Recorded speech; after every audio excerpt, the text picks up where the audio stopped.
Halo guys, welcome to catatan mahasiswa ekonomi pembangunan. Jadi kita akan membahas materi pengantar bisnis tentang hukum, etika, dan tanggung jawab sosial bisnis.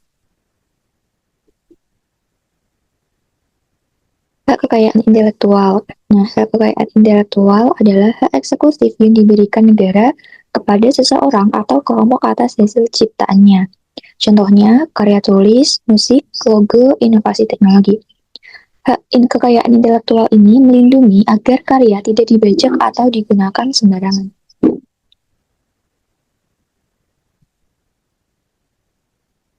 Nah, aspek pokok dalam bisnis. Dalam jalankan bisnis itu ada 3 sudut pandang utama. Yang pertama, sudut pandang ekonomi. Tujuan utama bisnis adalah mencari keuntungan dan menjaga keberlangsungan usaha. Yang kedua, sudut pandang hukum. Bisnis itu harus mematuhi hukum dan peraturan yang berlaku. Misalnya, Undang-Undang Perlindungan Konsumen dan hak kekayaan intelektual. Dan yang ketiga, ada sudut pandang moral. Bisnis juga harus beretika, yang artinya tidak merugikan pihak lain walaupun secara hukum mungkin diperbolehkan. Hak kekayaan intelektual. Hak monopoli atau hak eksekutif yang diberikan oleh pemerintah kepada seseorang atau kelompok orang. Ini merupakan perlindungan atas hasil penemuan dari pekerjaan penelitian dalam bidang teknologi atau juga atas hasil ciptaan dalam bidang ilmu, seni, dan juga sastra. Termasuk juga atas pemakaian simbol atau lambang dagang. Berlakunya Undang-Undang Nomor 19 Tahun 2002, Undang-Undang Hak Atas Kekayaan Intelektual. Yang pertama, Undang-Undang Hak Paten. Yang kedua, Undang-Undang Hak Cipta. Dan yang ketiga, Undang-Undang Merek Dagang. Hak Cipta. Hak Cipta ini diatur dalam Undang-Undang Nomor 19 Tahun 2002. Hak Cipta adalah hak ekseklusif bagi pencipta atau penerima hak untuk mengumumkan atau memperbanyak ciptaannya, atau memberikan izin untuk itu dengan tidak mengurangi pembatasan-pembatasan menurut peraturan undang-undangan yang berlaku. Hal ini termuat dalam pasal 1 ayat 1. Nah, yang dilindungi itu berupa buku, lagu, software, lukisan, dan juga film. Untuk ciri penting hak cipta, berlaku otomatis sejak diciptakan. Masa perlindungan seumur hidup pencipta ditambah 50 tahun dan bisa dilisensikan dengan royalti. Paten. Berdasarkan Undang-Undang Nomor 14 Tahun 2001 tentang paten, paten adalah hak eksklusif yang diberikan oleh negara kepada investor atas hasil invensinya di bidang teknologi, yang untuk selama waktu tertentu melaksanakan sendiri invensinya tersebut, atau memberikan persetujuannya kepada pihak lain untuk melaksanakannya. Lisensi adalah hak secara legal yang diberikan oleh pemegang paten kepada orang lain untuk memproduksi, biasanya dengan membayar uang royalti. Paten ini melindungi penemuan atau invention, bidang teknologi, produk, dan proses.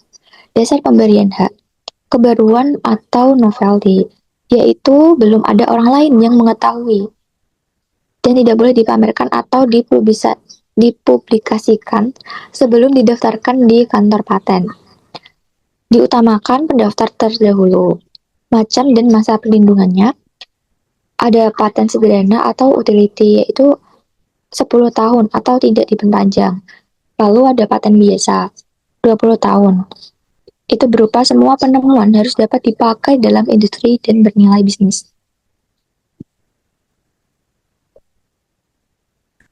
Merek dagang. Berdasarkan Undang-Undang Nomor 15 Tahun 2001 tentang merek, merek adalah tanda yang berupa gambar, nama, kata, huruf-huruf, angka-angka, susunan warna, atau kombinasi dari unsur-unsur tersebut yang memiliki daya pembeda dan digunakan dalam kegiatan perdagangan barang atau jasa. Merek dagang ini melindungi pemakaian logo, lambang, gambar, dan tulisan untuk perusahaan atau jenis produk barang atau jenis jasa. Dasar pemberian hak. Pertama, mendaftarkan, tidak mirip atau sama dengan merek yang telah terdahulu. Untuk masa perlindungannya 10 tahun, dapat diperpanjang terus setiap 10 tahun. Selanjutnya, ada hak produsen menurut perundang-undangan. Hak untuk menerima pembayaran yang sesuai dengan kesepakatan mengenai kondisi dan nilai tukar barang-barang dan atau jasa yang diperdagangkan. Hak untuk mendapatkan perlindungan hukum dari tindakan konsumen yang beriktikat tidak baik. Hak untuk melakukan pembelaan diri sepatutnya di dalam penyelesaian hukum sengketa konsumen. Hak untuk rehabilitas nama baik apabila terbukti secara hukum bahwa kerugian konsumen tidak diakibatkan oleh barang atau jasa yang diperdagangkan.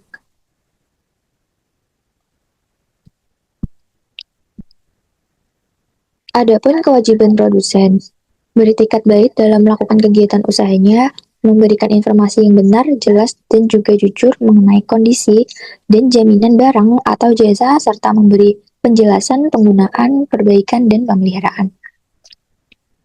Yang kedua, memperlakukan atau melayani konsumen secara benar dan jujur secara tidak diskriminatif. Yang ketiga, menjamin mutu barang atau jasa yang diproduksi atau diperdagangkan berdasarkan ketentuan standar mutu barang atau jasa yang berlaku. Yang keempat, memberikan kesempatan kepada konsumen untuk menguji atau mencoba barang atau jasa tertentu, serta memberi jaminan atas barang yang dibuat atau yang diperdagangkan.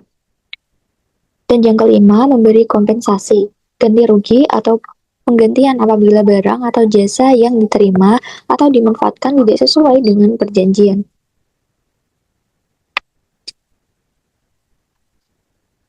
Etika bisnis merupakan studi yang dikhususkan mengenai moral yang benar dan salah. Studi ini berkonsentrasi pada standar moral sebagai mana diterapkan dalam kebijakan, institusi, dan perilaku bisnis.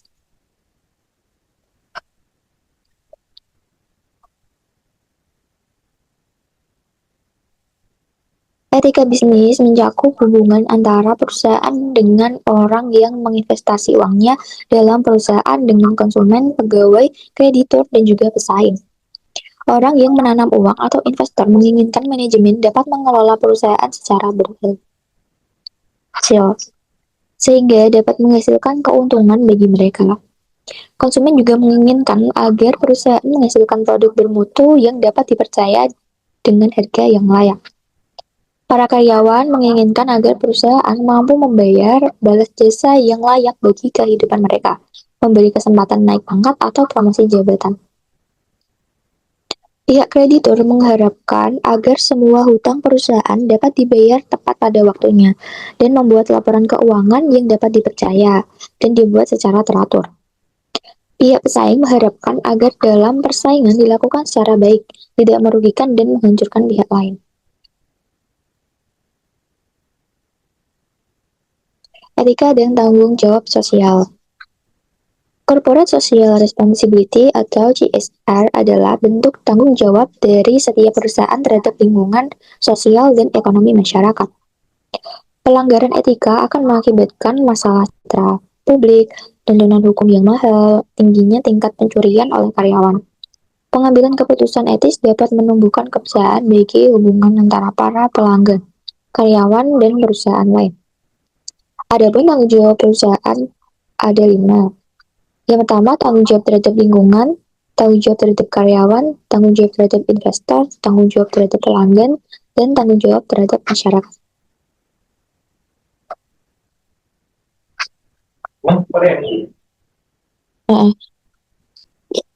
Tanggung jawab terhadap konsumen. Perusahaan memiliki tanggung jawab sosial ketika menghasilkan produk dan menjual produknya. Konsekuensinya, praktik produksi yang bertanggung jawab, produksi yang menjamin keselamatan pelanggan, memiliki label peringatan semestinya untuk mencegah efek samping negatif, praktik penjualan yang bertanggung jawab, pedoman harga yang semestinya, periklanan yang beretika, dan melakukan survei kepuasan pelanggan. Hak konsumen menurut perundang-undangan, hak atas kenyamanan, hak untuk memilih barang atau jasa, Hak atas informasi yang benar, jelas, dan juga jujur. Hak untuk didengar pendapat dan keluhannya. Hak untuk mendapatkan advokasi, hak untuk mendapatkan pembinaan, hak untuk diperlakukan atau dilayani secara benar dan juga jujur, hak untuk mendapatkan kompensasi atau ganti rugi apabila barang atau jasa yang diterima tidak sesuai, dan hak-hak yang diatur dalam ketentuan peraturan perundang-undangan lainnya. Tanggung jawab terhadap karyawan. Perusahaan memiliki tanggung jawab untuk memastikan keselamatan para karyawannya, perlakuan yang semestinya oleh karyawan lain, peluang yang setara bagi semua karyawan. Tanggung jawab terhadap pemegang saham. Manajemen yang baik akan berusaha meningkatkan kinerja perusahaan secara etis sehingga berdampak pada kenaikan harga saham dan perolehan dividen. Memastikan dana dari investor digunakan sebaik-baiknya. Transparansi dan akuntabel pada pemegang saham. Menghindari high cost management. Tanggung jawab terhadap kreditor. Wajib memenuhi tanggung jawab keuangan kepada kreditor, dan bila ada masalah keuangan, diinformasikan kepada kreditor. Hindari rekayasa untuk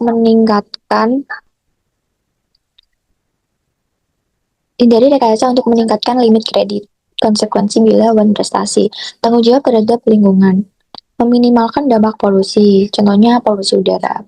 Akibat proses produksi dan produk yang dihasilkan pasti mengakibatkan polusi udara. Mengubah proses produksi sehingga meminimalkan CO2 yang dilepaskan ke udara. Gerakan sadar lingkungan efek rumah kaca pemanasan global. Aturan standar tingkat toleransi polusi udara. Tanggung jawab terhadap komunitas.